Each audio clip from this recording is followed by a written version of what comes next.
Usted está viendo UTV, el canal universitario de la cultura. El canal que ve y escucha.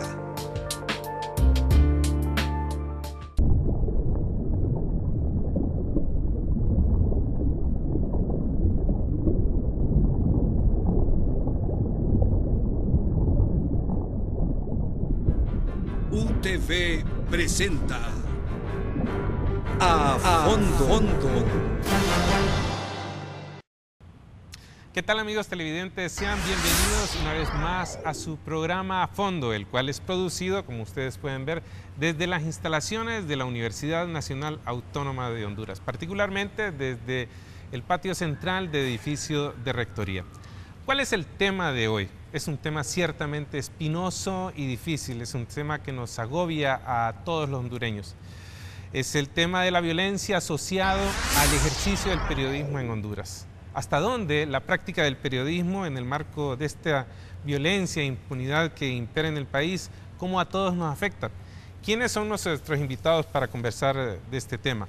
Está con nosotros el licenciado en periodismo Ramiro Sierra. Él, en su currículum podemos destacar que ha sido director de la Escuela de Periodismo de nuestra universidad. Él ha sido catedrático de nuestra alma mater por más de 28 años, corresponsal de la revista semanal centroamericana Panorama Internacional, director y editor de Nueva República, un periódico de edición quincenal, también director del semanario Poder Ciudadano. Y él fue también administrador y miembro del consejo editorial del periódico Presencia Universitaria y también director del semanario Letra Libre. También está con nosotros el licenciado en periodismo Jorge Reinaldo Amador. Él tiene alrededor de 42 años de ejercicio profesional como periodista, 32 de ellos ha sido catedrático de nuestra universidad.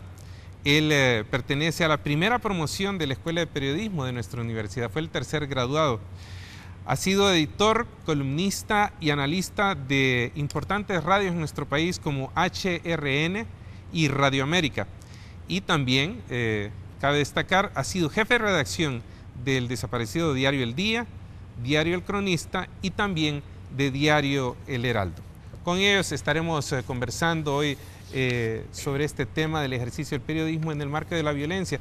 Pero yo quisiera, antes de comenzar con ellos a platicar un poco y abordar esta temática, poner un poco en contexto algunas cifras que nos darán la línea de la discusión. Hablando hoy por la mañana con la directora técnica del Observatorio de la Violencia de la Universidad, la licenciada Migdonia Yestas, me daba el último dato, el más fresco de sus cómputos. ¿Cuál es la tasa de homicidios que hay en Honduras? La tasa es 85 homicidios por cada 100.000 habitantes. ¿Y cómo lo ponemos en perspectiva? Es la tasa más alta de Centroamérica. Y desde el 2010, hace 2 años, es la tasa, y hay que decirlo despacio por la magnitud de esta frase que es altamente contundente y triste para nuestro país. Es la tasa de homicidios más alta del mundo. No se le compara a países que tengan guerrillas, conflictos armados, en África, en Asia, Sudamérica, no lo hay. Honduras ocupa el primer lugar, estamos ya sobre Colombia, El Salvador, Guatemala, y esa es la lamentable cifra que hay que referir. Datos colaterales. El Washington Post, en una de sus ediciones de días anteriores, refería que el país hondureño es uno de los más mortíferos del mundo. El gobierno de Estados Unidos retiró incluso a sus voluntarios del Cuerpo de Paz a raíz de este clima de violencia. ¿Y qué sucede? El periodismo, los periodistas que somos obreros de la comunicación, frente a estas situaciones, ¿qué somos en la sociedad? Somos una especie como de filtros que logramos detener esos venenos que circulan en la sociedad. ¿A través de qué? De darlos a conocer, de hacerlos públicos, de quitar esa venda para que podamos construir democracia, para poder generar corrientes de opinión. Pero frente a esta situación de periodistas que están muriendo violentamente, asesinados, y que no hay todavía investigaciones que nos lleguen a los autores de estos hechos, es lo que hace la situación cada vez más grave. Licenciado Reinaldo Amador, ¿hasta qué punto esta situación de violencia está vulnerando la libertad de expresión en nuestro país? ¿Hasta qué punto frena o deteriora lo que es la construcción de nuestra democracia ante este clima de violencia y, digamos, clara violación a los derechos humanos?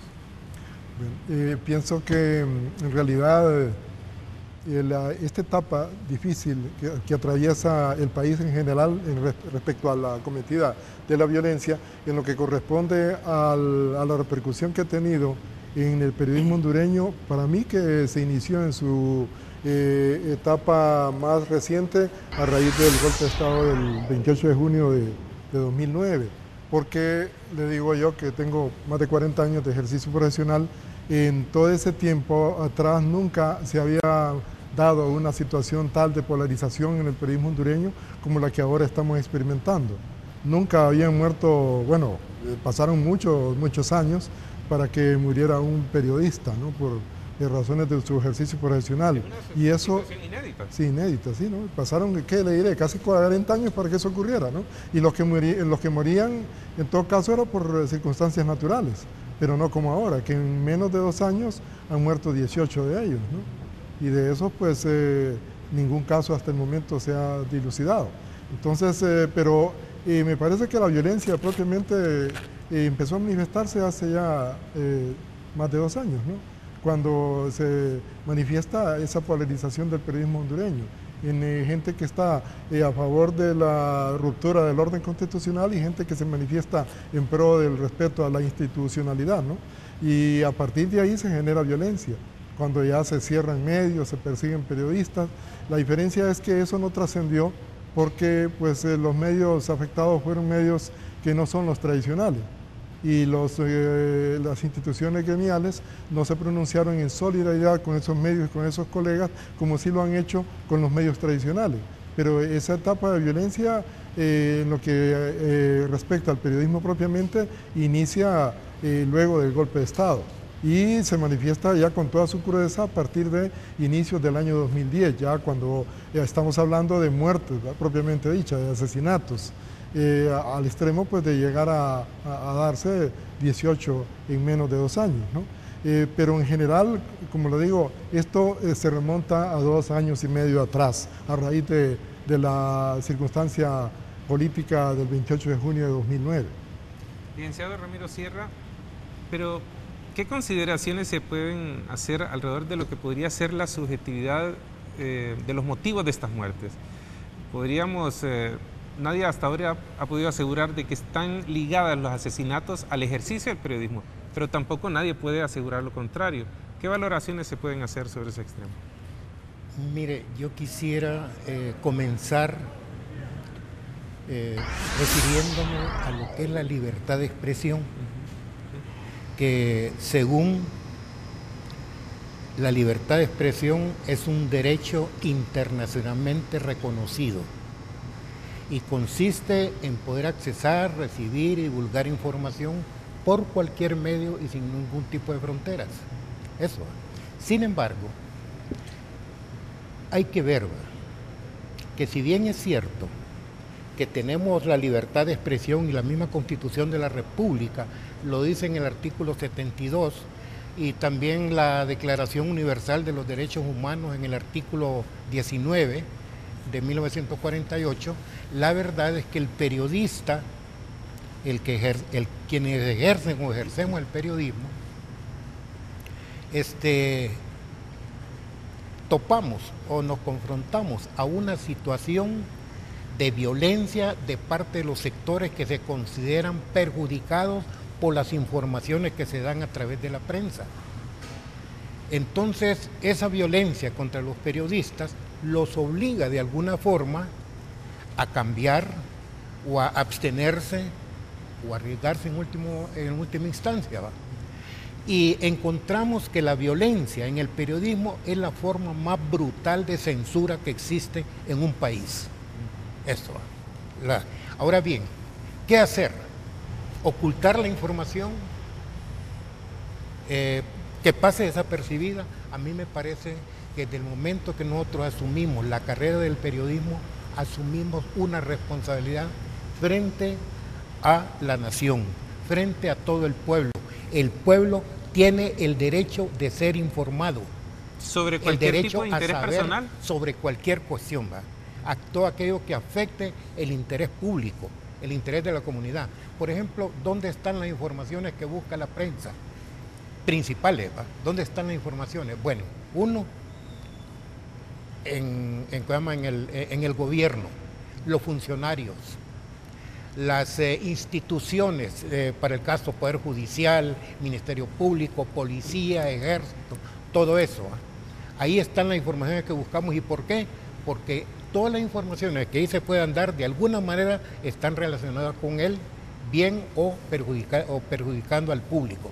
Entonces nosotros tenemos la obligación de informar apropiada y adecuadamente a la población sobre eso. Pero desde luego somos víctimas de la violencia de parte de los sectores que se consideran afectados. Por ejemplo, en este momento en que una periodista ha sido amenazada, es hostigada, hay, insultos, amenazas, e incluso han habido asesinatos. Ya sabemos que han muerto como 12 periodistas, ¿va?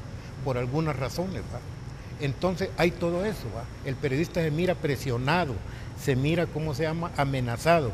Y entonces, pero él tiene que adoptar en última instancia una posición. Y esa posición tiene que ser algo honesto, algo que él cumpla con su deber, independientemente de las amenazas, del hostigamiento y todo eso. Tiene que adoptar una posición. Pero sí es complejo, licenciado, determinar los motivos de las muertes, si están asociadas o no al ejercicio del periodismo. Para mí, muchas muertes sí pueden estarlo, ¿va? Por la denuncia que hay, ¿va? A lo que está pasando, Por ejemplo, yo recuerdo el año pasado, creo que fue, viendo en CNN una entrevista que le hicieron a la fiscal de los derechos humanos del Ministerio Público, a Sandra Ponce, en Chile, sí. Y le preguntaban sobre la muerte de periodistas acá, en Honduras. Entonces ella decía que bueno, que estaban revisando todos los casos, pero que había un caso que llamaba especialmente la atención. Y era el de un periodista cuyo nombre no recuerdo en este momento, pero que era de Tocoa.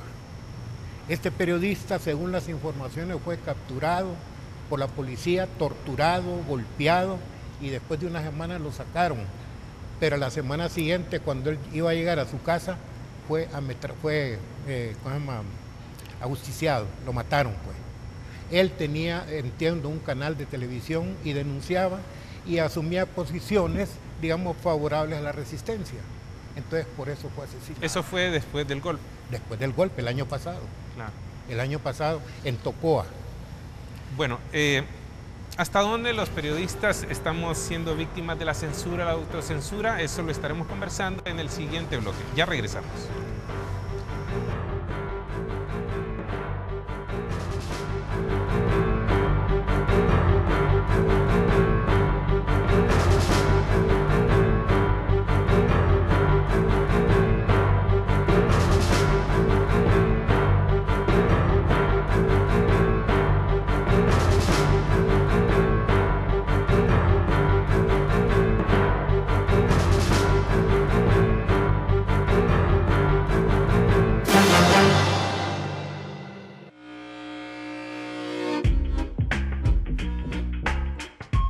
¿Qué es la tolerancia?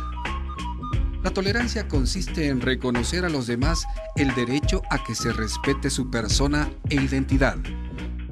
En otras palabras, consiste en el respeto, la aceptación y el aprecio de la diversidad de culturas, de nuestras formas de expresión y de ser humanos.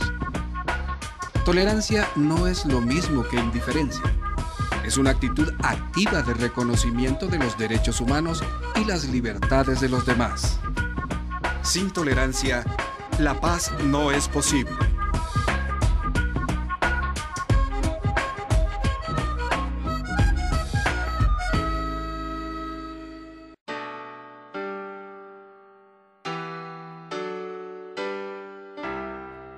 Hay gente que esclaviza y destruye la vida de muchas personas. Son redes que las sacan de sus pueblos y sus barrios con promesas de una vida mejor. Promesas que nunca se cumplen y que se vuelven pesadillas. Despojadas de sus documentos y amenazadas de muerte, endeudadas y siempre vigiladas, las obligan a realizar todo tipo de trabajos en fincas, maquilas y barcos, incluyendo la mendicidad y la prostitución forzada. Pedro, Silvia o Natalia, a ellos no les importan sus nombres, pero a nosotros sí. Queremos que todas y todos sean libres.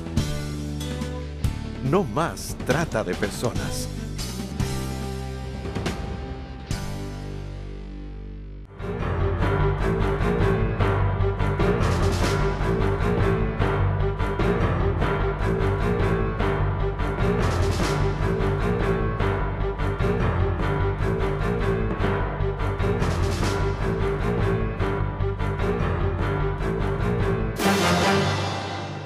Continuamos, amigos televidentes, con su programa A Fondo, en esta fecha abordando el tema el ejercicio del periodismo en Honduras en el marco de la violencia e impunidad que impera en el país.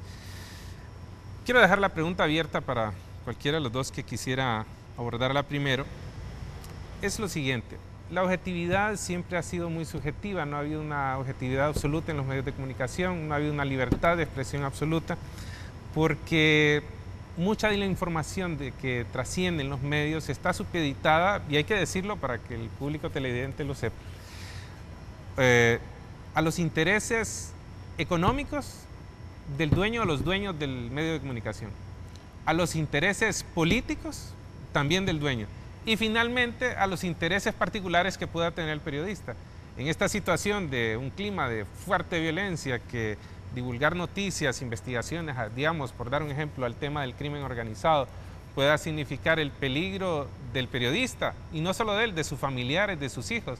Este es un clima peor que un clima de guerra. En una situación de guerra están bien delimitadas las áreas de conflicto, de exposición. Aquí no, usted está expuesto en su casa, en la calle, en su centro de trabajo, en cualquier lugar. Y esto nos conduce a pensar de que el periodista o el mismo dueño del medio de comunicación puede empezar a censurar, a no tocar ciertos temas. ¿Esto es lo que está ocurriendo ahora de manera más acentuada?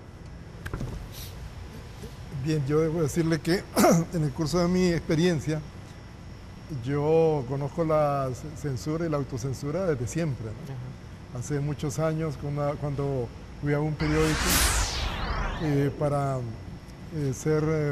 prestar mis servicios, la dueña del periódico, que ya no existe, me dijo de entrada, ¿no? Aquí nosotros no criticamos al gobierno, las Fuerzas Armadas, a la empresa privada, la embajada americana, la empresa privada, los diplomáticos.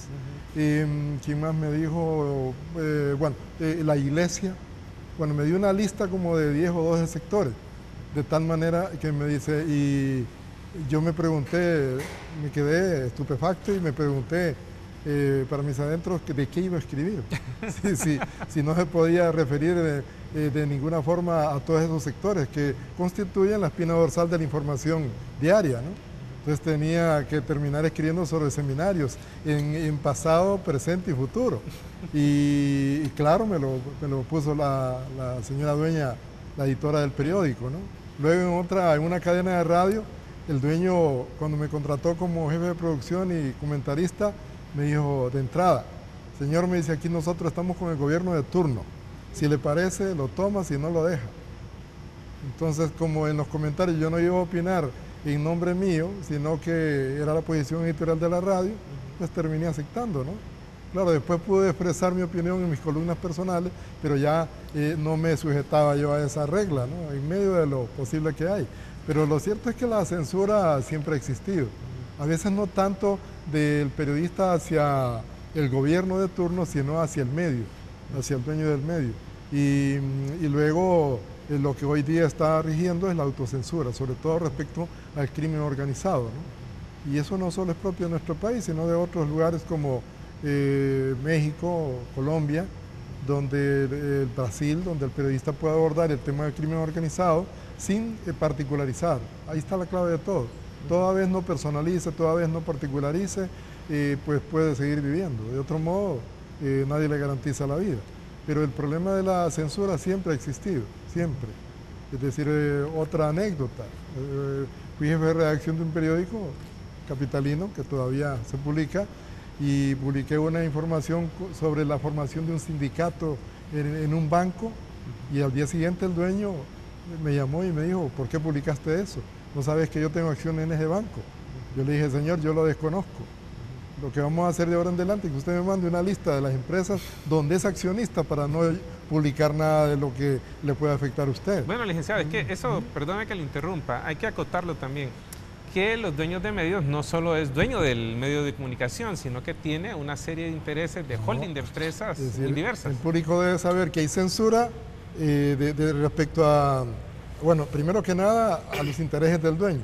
Si el dueño es a la vez dueño o propietario o accionista de otros intereses económicos, le estoy diciendo de supermercados, de bancos, de empresas de combustible o gasolineras, de productoras de energía térmica, y un sinfín de actividades económicas, y ninguno de esos intereses se pueden afectar con alguna publicación en el periódico, en la radioemisora o en el canal. Para comenzar, ahí, ¿verdad? No hay que afectar los intereses económicos de otra naturaleza que estén vinculados al dueño del medio o a los anunciantes, ¿no? Y en este caso del tema de la violencia, el dueño podría verse atemorizado, no tocar temas como el de secuestro. Así es. Pues podría ser víctima de ellos, es decir, o su familiar. hay, por ejemplo, el dueño de una cadena de radio, cierta vez que yo pretendía era conocer un secuestro que se había producido, y le estoy hablando de 12 años atrás, ¿no? Cuando la situación no era tan extrema como ahora.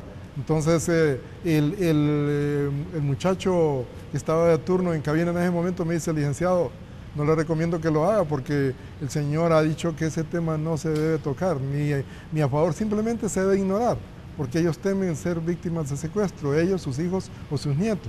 Entonces ese tema se ignora. El hecho de que fuese noticia, eso no importaba. Simplemente el dueño se había autocensurado, él, en ese tema específico del secuestro, porque temía ser víctima de una acción delictiva de ese tipo. Y en derivación a los periodistas. Y claro, y luego viene hacia los periodistas. Pero obviamente ellos temen más porque tienen muchos intereses de por medio, ¿no? Que defender y que perder. En el caso nuestro es la vida. Licenciado Sierra, por medio. platicábamos extra grabación que poníamos un ejemplo. El licenciado Amador como jefe de redacción, ¿cómo le iba a exigir a él, a uno de sus reporteros corresponsales en el interior del país, en Tocoa, por ejemplo, donde hay mucho problema de narcotráfico, que dé amplios detalles de lo que está ocurriendo? Sería como exponerlo a la muerte. ¿Esas son las situaciones? ¿Qué consideraciones podemos hacer, licenciado Sierra? Mire, hablando de experiencias como la del licenciado Amador, yo recuerdo que tuve también una experiencia sobre censura. Hace ya unos 15 años estuve editorializando para un diario. Entonces recuerdo que yo pregunté ese día que iba a empezar a editorializar, le pregunté al propietario, bueno, ¿cuál es la línea política editorial del periódico, del diario? Y me dijo, bueno, me lo dijo en términos bien fuertes, pero dijo, usted vuélele riata a todo lo que quiera, menos al presidente, que hágalo todo. Que no dijo presidente, dijo otra cosa también, ¿va? Era un poco así, ¿no? Dice, menos al presidente. Bueno, entonces yo ahí mismo, ¿cómo se llama? Recordé lo que nos enseñaron en la universidad aquí, ¿va? Uno conoce una línea política editorial de un medio y va a trabajar. Tiene dos opciones. Uno, si ajusta la línea política editorial del medio o renuncia. Es decir, no está. Yo ahí pues me ajusté porque yo siempre tenía la posibilidad de echar mis chinitas al presidente, ¿va? Y lo hice cuando hubo chance, ¿va? Pero donde tuve también la posibilidad de desligarme del medio fue precisamente en un periódico hace año y pico, Letra Libre, ¿va? Que la política editorial del editor, mejor dicho, él tenía una forma de pensamiento y yo tenía otra. Entonces me di cuenta que no podíamos congeniar aquello, ¿va? Aunque él decía, no, esto que sea así y esto así. Lo contrario, sí, va. Pero a mí no me parecía eso y entonces terminé pues retirándome del periódico, porque me daba cuenta que no podía asumir la línea política editorial del editor. Chocábamos, pues. Aparte de que yo estaba como director del medio, ¿eh? Entonces chocábamos y no podíamos. Entonces decidí, pues, retirarme. ¿Detectamos así, licenciado, como una de las debilidades de nuestra democracia? O sea, darnos cuenta de que lo que la gente cuando toma un periódico, cuando enciende el televisor para un noticiero o escucha la radio, esa información no es totalmente verdadera. Alguna se omite, otra se manipula. ¿Eso está ocurriendo o no? Hablábamos con usted hace un rato acerca de la objetividad en el periodismo y le comunicaba a usted de una experiencia que tuve cuando era estudiante con el profesor Carlos Boker, chileno, excelente profesor, ¿va? Una vez él diciendo en una subclase que no había objetividad en el periodismo, yo le pregunté por qué dice eso, ¿va? Que yo considero que sí hay. No, me dice. Y me dio dos explicaciones bien claras, ¿va? Una, que por ejemplo dice, ¿cuántos hechos noticiosos pueden ocurrir aquí en el país o en la capital cada día? No sé, leo 300, 500. Bueno, ¿cuántos publicás? Bueno, a lo mejor 30, 40. Desde el primer momento que estás discriminando a los demás, está faltando la objetividad. Desde ese momento ya no hay objetividad porque discriminaste a tu criterio a aquellos. Y lo otro me decía también es que vos cuando redactás una información, me dice, siempre estás poniendo ahí en juego tu pensamiento político e ideológico. Siempre lo haces a partir de eso. Aunque la línea política del periódico sea otro, pero lo haces así, pero el jefe de redacción te corrige, ¿cierto? Te corrige y punto. Entonces la objetividad es difícil, pero ahora, en estos momentos, es peor hablar de objetividad en el periodismo. ¿Por qué? Por la criminalidad que hay contra el pueblo hondureño, contra periodistas. Pero imagínense qué grave, cómo vamos a enfrentar, a contribuir los periodistas a la lucha contra la violencia cuando dentro del mismo medio de comunicación están esas limitantes.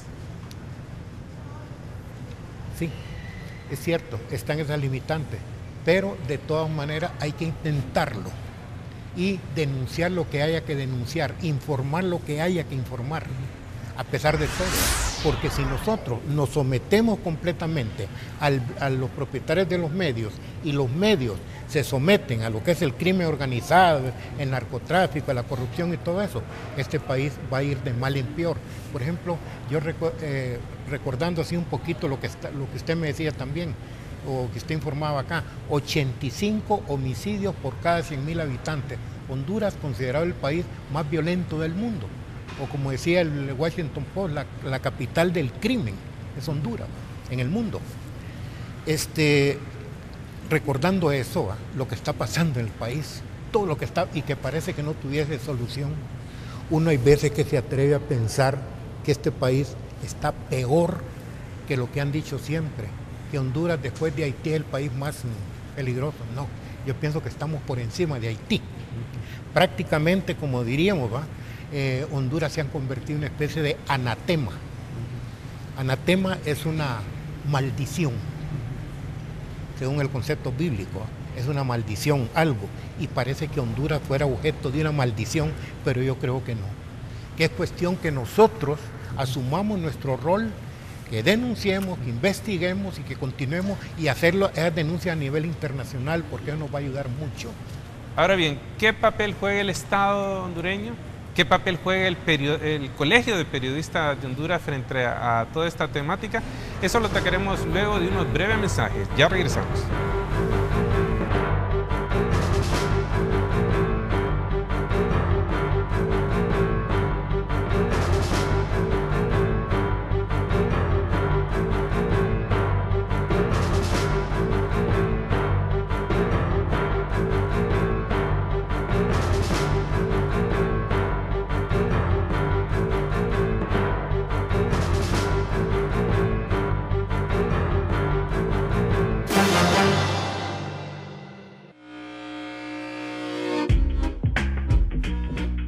Evitemos actitudes intolerantes. La intolerancia tiene su origen en la creencia de que el grupo, sistema de creencias o modo de vida propio es superior al de los demás. Esto provoca violencia, conflictos y hasta guerras. Estos son algunos síntomas de intolerancia.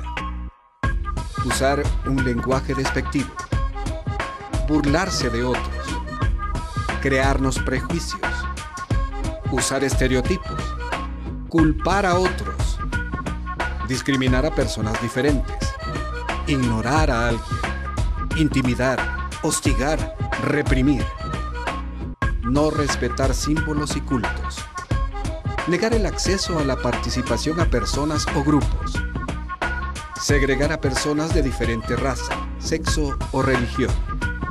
Sin tolerancia, la paz no es posible.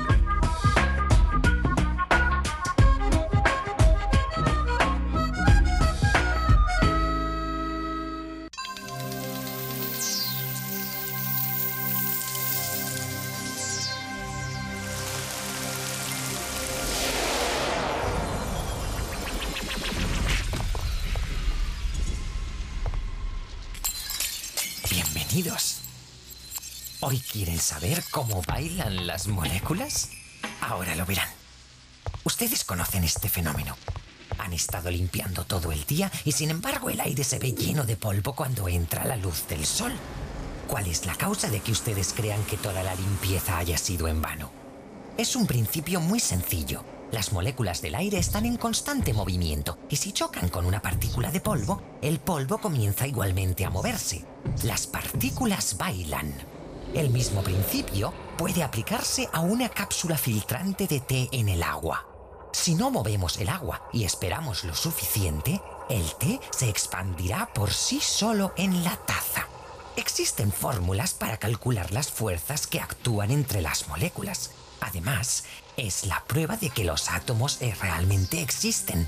Como ven, lo importante es no dejar de preguntar. Hasta la próxima.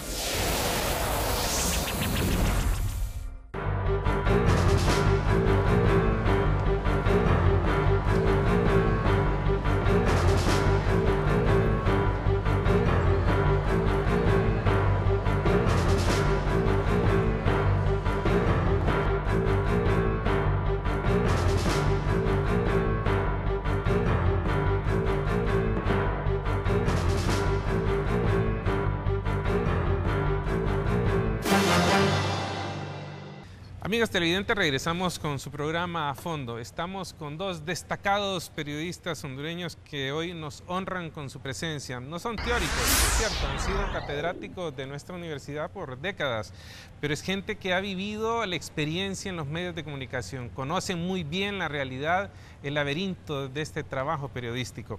Y hoy nos están aportando dando importantes datos y opiniones alrededor de este tema del ejercicio del periodismo frente a la violencia.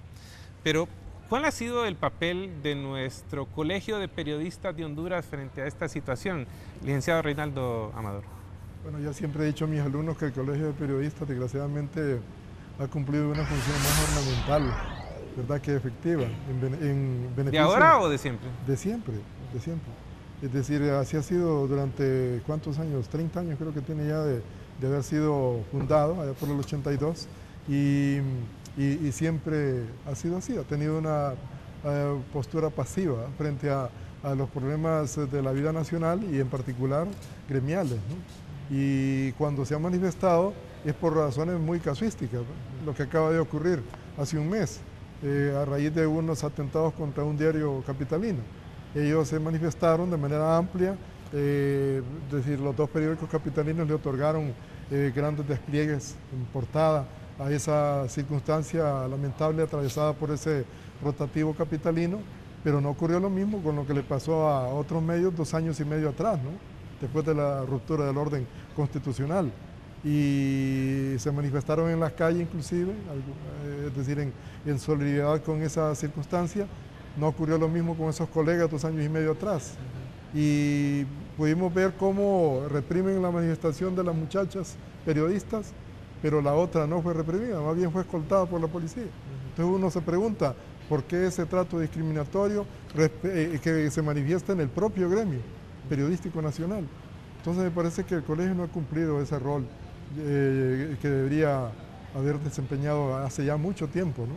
Y todavía cuando lo hace de manera muy, muy ocasional es sectorial, y no debería ser así porque todos somos periodistas, yo pago mis cuotas, estoy al día en mi afiliación, igualmente otros colegas, y merezco la solidaridad de mi institución gremial, como también la reciben los miembros del movimiento Álvaro Contreras.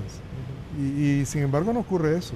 Eso le dice a usted que la situación que se está manifestando por parte del colegio no es la idónea, ¿no? Licenciado Ramiro Sierra, ¿a qué obedece este, digamos, silencio de parte de nuestro colegio de periodistas?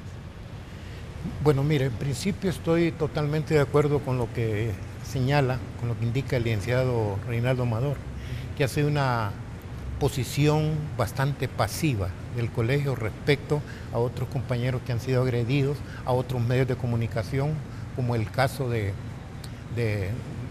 medio de Amado López, de Maldonado, etcétera, ¿va?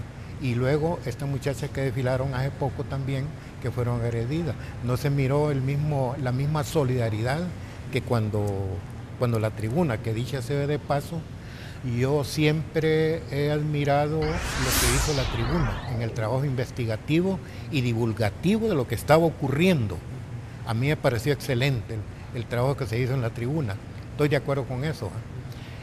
Y hasta respaldamos totalmente a Diario La Tribuna con sus informaciones. Pero esa marcha de solidaridad que hubo fue con la tribuna nada más, pero no con otros medios, ¿va?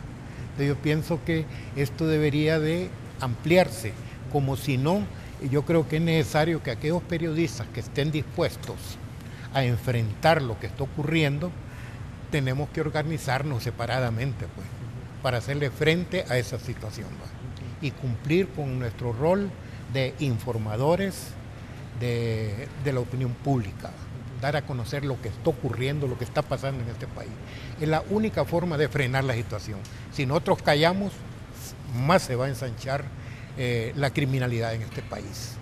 Y con respecto al papel del Estado, licenciado, ¿qué papel ha jugado? Mire, papel del Estado a veces no se entiende y a veces uno lo califica de totalmente indiferente y pasivo, o a lo mejor es objeto del gobierno de fuertes presiones de sectores del narcotráfico, el crimen organizado, de los políticos, de los empresarios, empresarios, sí, oyéndolo, ¿va? Sí, lo que sí. declaran, y de todos ellos, ¿va? Es objeto de fuertes presiones, y aunque quiera hacer algo, está difícil que lo haga, ¿va? Pero puede hacerlo si quiere, porque al hacerlo contaría con el respaldo de la mayor parte del pueblo hondureño. Pero hasta ahora, de todos los casos de periodistas asesinados, no hay Nada se ha ninguna hecho. respuesta en cuanto a investigaciones. Nada se ha hecho, estamos hablando, digamos, del gobierno central y además de las instituciones que están al lado, por ejemplo, el Ministerio Público. ¿Qué ha hecho el Ministerio Público? Absolutamente nada. ¿Qué ha hecho el Poder Judicial? Tampoco. ¿Qué están haciendo las demás instituciones, el Tribunal Superior de Cuentas y todo eso? Nada. Entonces nosotros nos damos cuenta que se está viviendo una situación de aislamiento de todo lo que es la nacionalidad de los hondureños. Y ellos pasivos e indiferentes a lo que está pasando. Licenciado Amador, sobre el papel del Estado que frente a estos asesinatos de periodistas, ¿no ha satisfecho todavía la demanda que hay de justicia, de que acabe la impunidad al respecto? Así es, porque organismos o instituciones como la recién creada Secretaría de Derechos Humanos que dirige doña Ana Pineda son decorativas, no funcionan, así de sencillo. Es decir, únicamente van a expresar planteamientos a organismos internacionales en Suiza o en otro país del mundo donde son invitados, pero aquí en la práctica no expresan, ¿verdad?, el cumplimiento de las funciones que están llamados a desempeñar en defensa de los derechos humanos, que involucran obviamente los de los periodistas, ¿no?, como sector componente de la sociedad hondureña. Y igual, como señalaba el licenciado Sierra, la actitud muy deprimente y deplorable asumida por el Ministerio Público, que se ha constituido no solo en este caso de los periodistas, sino en términos generales, en un lugar donde lo que hacen es limitarse a recibir su denuncia, la archivan y pare de contar, ¿no? Ya igualmente como ocurre con la Dirección de Investigación Criminal y las fiscalías de distinta naturaleza que hay, o los tribunales. La gente formula su denuncia, le dicen estése pendiente, tiene tal número o código su denuncia y estése pendiente, venga a indagar, y por más que indaguen nunca le definen o le resuelven nada. Entonces, en pocas palabras, el papel del Estado no ha sido el que está llamado a cumplir en defensa del interés, no solo en este caso de los gremios, sino de la colectividad hondureña en general. En la década de los 80, cuando estaba la polarización ideológica, no se dieron estos casos de muertes como los de ahora. ¿Qué comparación podemos hacer? Ahorita está polarizado a raíz del golpe de Estado hacia acá. Ha habido este conflicto. ¿Por qué ahora sí y antes no, Lince? Bueno, decir en los 80, ¿qué hubo en los 80? Bueno, el golpe de Estado del año 72, luego la toma del poder en el año 75 por el gobierno que en esa época presidió el general Melgar, luego otra sonada, creo, allá por el 79, cuando entró en función la junta militar que presidía el general Policarpo Paz García. Fue una década, pero me está hablando él de los 80, ¿no? Estoy remitiendo a los 70. Sí, en los 80, sí, fue cuando se produjo la circunstancia esta triste de los desaparecidos, ¿no? Cuando en el gobierno del doctor Soso Córdoba, el general Álvarez Martínez, quien es el que llevaba la voz cantante, tuvo una participación protagónica en ese tipo de sucesos tan deplorables que todavía hoy día, 30 años después, seguimos esperando justicia y aplicación de la ley, ¿no?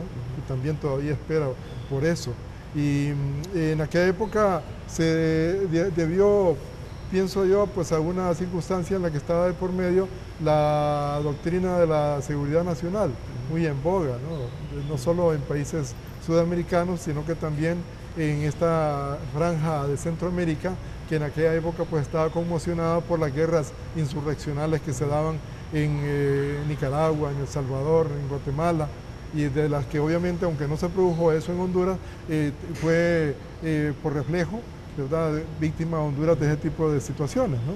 Y la gente que cayó también murió en alguna medida víctima de esas circunstancias que, si bien tenían su origen en el exterior, en el vecindario, no dejaban de influir de manera triste ahora, ¿no? Lo de ahora es básicamente producto en términos globales del crimen, ¿no?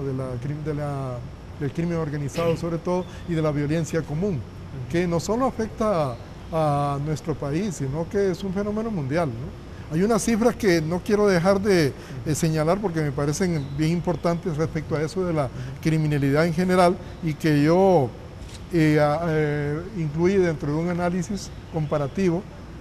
Y por ejemplo, vea usted, para que en el que señalo, yo titulo Honduras a la cabeza de la violencia en el Istmo, ¿no? Datos de Naciones Unidas registran que Guatemala tiene un promedio anual de 6.500 homicidios, muertes violentas 6.500 por año, a razón de 541 por mes y 18 homicidios por día. En El Salvador, que es la cuna de las temidas maras Salvatrucha y 18, que ya, ya no hay más que abundar sobre eso, el 2011 terminó con 4.354 muertes, ¿no?, a razón de 363 por mes y 12 por día. El Salvador, con todo y estar ahí, la cuna de las maras 18 Salvatrucha.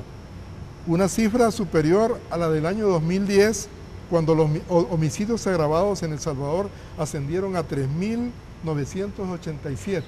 Es decir, los salvadoreños se quejan de que en el 2011 se cometieron 367 crímenes más que en el año precedente, en el 2010, ¿no? Pero oiga bien, en Honduras, de acuerdo con datos de la propia Policía Nacional, óigase bien, la propia Policía Nacional reconoce que los homicidios ocurridos durante todo el 2011 fueron 6.753, lo que le da a usted un promedio de 562 asesinatos por mes, 19 por día. O sea, vamos arriba de Guatemala, lo que se tradujo en 514 crímenes más que en el 2010, cuando la cifra global ascendió en Honduras a 6.239 muertes. Según el Observatorio de la Violencia, ¿no? Estoy citando Policía Nacional y Observatorio de la Violencia, fuentes de instituciones reconocidas en el país, ¿no? Las cifras son, pues, más que elocuentes y ponen de manifiesto que Honduras es la nación centroamericana con mayor incidencia criminal y una de las que mayor incidencia criminal tienen a nivel mundial, ¿no? Claro, sí, en términos relativos, porque estamos hablando de que la tasa de homicidios en Honduras es de 86 por cada 100.000 habitantes. 85 el dato más fresco. Sí, este dato es de Naciones Unidas. Ajá. Y es decir, ¿qué le dice usted? Y según la Organización Mundial de la Salud, cuando la tasa de homicidios excede de las 8 muertes por cada 100.000 habitantes, es ya epidemia. Cuando excede de 8 homicidios. ¿Qué tal, verdad? Cuando tenemos 85.5, 86 homicidios por cada 100.000 habitantes. Está hablando de una monstruosidad, ¿no? La pregunta es, ¿qué hacer? ¿Qué podemos hacer los periodistas? ¿Cómo podemos organizarnos?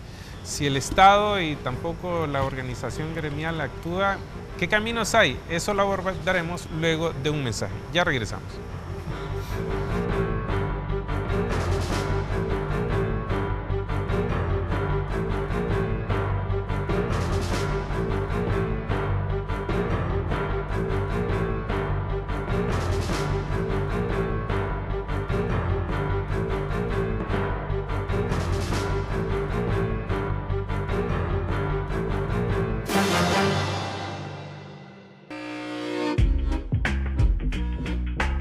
La intolerancia vulnera gravemente los derechos humanos, la democracia y la paz.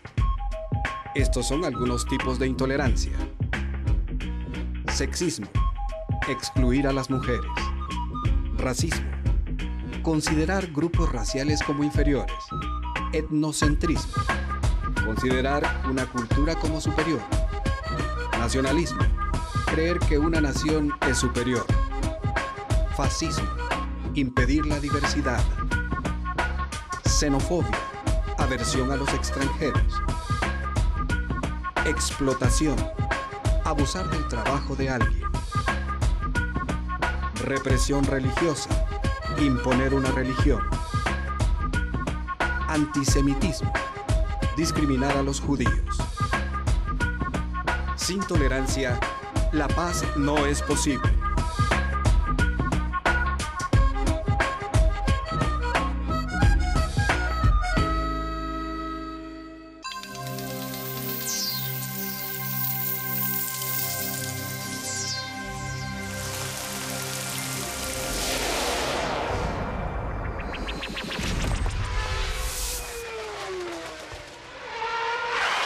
Bienvenidos.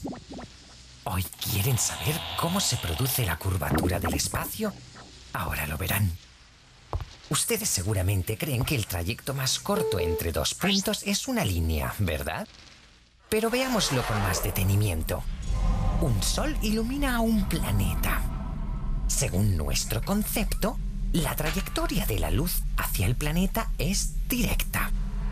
Ahora imaginemos que entre el Sol y ese planeta hay otra estrella. Según nuestro concepto, la luz del Sol no debería de seguir alumbrando el planeta. Pero es evidente que el planeta no queda en profunda oscuridad. El fenómeno es que la estrella en medio es tan pesada que atrae todo lo que la rodea, incluso la luz. El resultado paradójico es que desde afuera vemos un rayo de luz oblicuo. Pero si avanzamos con el rayo de luz, pensaremos que nuestro camino es recto. Así se explica la curvatura del espacio por gravedad. Como ven, lo importante es no dejar de preguntar. Hasta la próxima.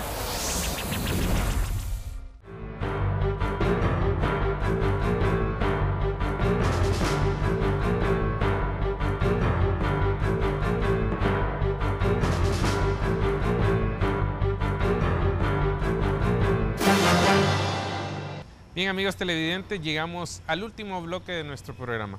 Apretando un poco el paso porque ya el tiempo se nos acaba y la amenaza de lluvia es bastante fuerte.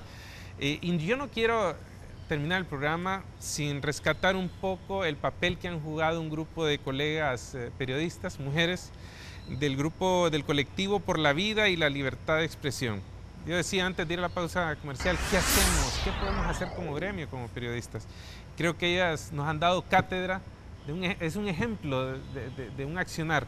Ellas se apostaron frente a Casa Presidencial reclamando justicia, que se esclarezcan los asesinatos contra los colegas periodistas y fueron víctimas de una salvaje represión. ¿Qué opinión le merece el papel que están jugando estas colegas periodistas, licenciado Ramírez? Me parece que a esta organización lo menos que podemos hacer en este momento es respaldarlas totalmente, solidarizarnos totalmente con ellas.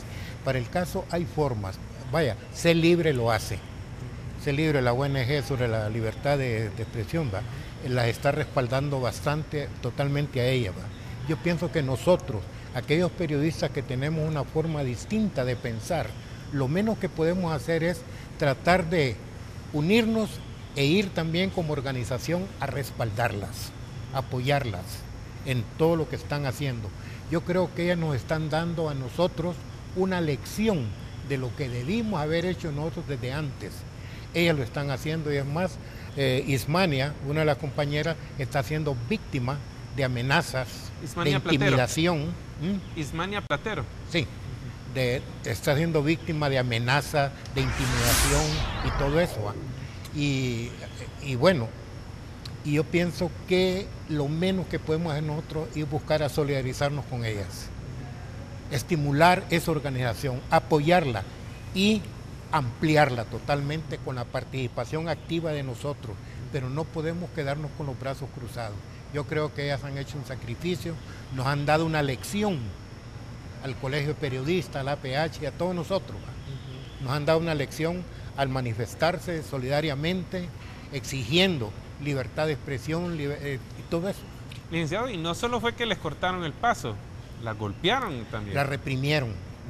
Que la represión ha sido prácticamente un modelo de los gobiernos a partir del golpe de Estado. Han estado reprimiendo. Yo no recuerdo durante el gobierno de Zelaya que hubo represión, tal vez hubo una al principio, parece, ¿no? Parece, pero es una cosa pequeña. Pero de ahí el presidente más bien se mezclaba con los protestantes, con la gente que protestaba para tratar de solucionar los problemas. Ahora la respuesta es represión. Desde Micheletti para acá, incluyendo a Lobo, porque por ejemplo reprimieron a las muchachas estas, y a las periodistas, perdón, la reprimieron y Lobo más bien justificó la represión. Eso no es digno de un presidente, ¿no? Censurable y condenatorio, ¿va? Para un presidente que haya hecho eso, de aprobar la represión que hicieron con ellos. Licenciado Amador, y lo insólito, yo leía uno de sus escritos, es la reacción del presidente Lobo y del jefe de los guardias que estaban ahí en Casa Presidencial. ¿Cuáles fueron estas opiniones de ellos frente a esta presencia de las colegas? Bueno, ellos recuerdo en lo que se publicó en los periódicos a ese respecto, que lejos de recibir disculpas por los toletazos y gases lacrimógenos de que fueron víctimas las colegas, uno se encontró con la sorpresa de que el presidente Lobo Sosa justificó esos maltratos al expresar que en Honduras nadie tiene inmunidad, mientras que el jefe del Estado Mayor Conjunto, el señor Osorio, dijo que fue más allá al manifestar con la mayor desfachatez que los militares más bien fueron muy, entre comillas, muy benevolentes en la represión ejercida contra las jóvenes estas, ¿no? Y una represión cobarde. Sí, dura porque se ejerció con toletazos y gases lacrimógenos, ¿no? Y contra hembras, ¿no? Y lo triste fue que un periódico capitalino publicó la foto, precisamente solo esa foto, en la que una colega se defiende de un soldado armado de un fusil y con un tolete, y luego dicen que era la periodista la que agredió al periodista armado de un fusil y un tolete, y que a la vez en medio de una nube de gases lacrimógenos. Algo absurdo, ¿no? A raíz de esto ellas interpusieron una denuncia en el Ministerio Público, ¿no? en la que ellas acusan a la Guardia de Honor Presidencial por los delitos de abuso de autoridad y tratos crueles, inhumanos y degradantes. Lo más seguro es que esta iniciativa, como casi todas las que se presentan en el Ministerio Público, va a dormir el sueño de los injustos, no de los justos, de los injustos en los archivos de la Fiscalía de Derechos Humanos. Sobre este tema, Walter, usted ya leyó este escrito que yo preparé, que va a ser publicado dentro de poco en un medio escrito. Lo siguiente, que me parece que es importante reproducirlo para el público de este programa, porque viene a expresar pues mi criterio personal sobre lo que el papel que debemos asumir frente a la actitud adoptada por estas muchachas, ¿no? La actitud asumida por estas hondureñas es encomiable y debe de ser imitada por otros sectores sociales. Sin lugar a dudas, hacen honor a la razón de ser y los propósitos del colectivo por la vida y la libertad de expresión que ellas representan. El recurso extremo de, entre comillas, matar al mensajero, tan de moda en nuestro país, suele estar precedido aquí, como en otras latitudes, de amenazas y agresiones físicas. Otras veces se evidencia a través del exilio obligado o por medio de diversas modalidades de censura y autocensura. Y esto es el reflejo de la contradicción que se presenta entre los marcos formalmente democráticos que nos rigen y las prácticas institucionales en menoscabo de la libertad de expresión y el derecho a la información. Frente a ello, planteo, no caben la indiferencia ni la permisividad, sino las posturas beligerantes, indoblegables y patrióticas de catrachas con coraje y dignidad, como las de Colectivo por la Vida y la Libertad de Expresión, que se manifestó en semanas pasadas frente a Casa de Gobierno. Gracias, licenciado. Y de esta manera, teniendo como referencia a este Colectivo por la Vida y la Libertad de Expresión, queremos que este programa sirva para alejarnos, todos los hondureños, no solo los periodistas, de esa apatía frente a este conflicto, frente a este problema de la violencia. Honduras, el país más violento del mundo. Las cifras lo dicen. Es así que quiero concluir este programa agradeciéndole al licenciado Ramiro Sierra por su participación, al licenciado Jorge Reinaldo Amador, quienes nos han dado importantísimos aportes alrededor de esta discusión. Y también gracias a ustedes, amigos televidentes, por su fiel sintonía. La invitación es cordial para que nos sintonicen el próximo miércoles a las 7 de la noche aquí por la UTV en este su programa A Fondo.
UTV presentó A Fondo.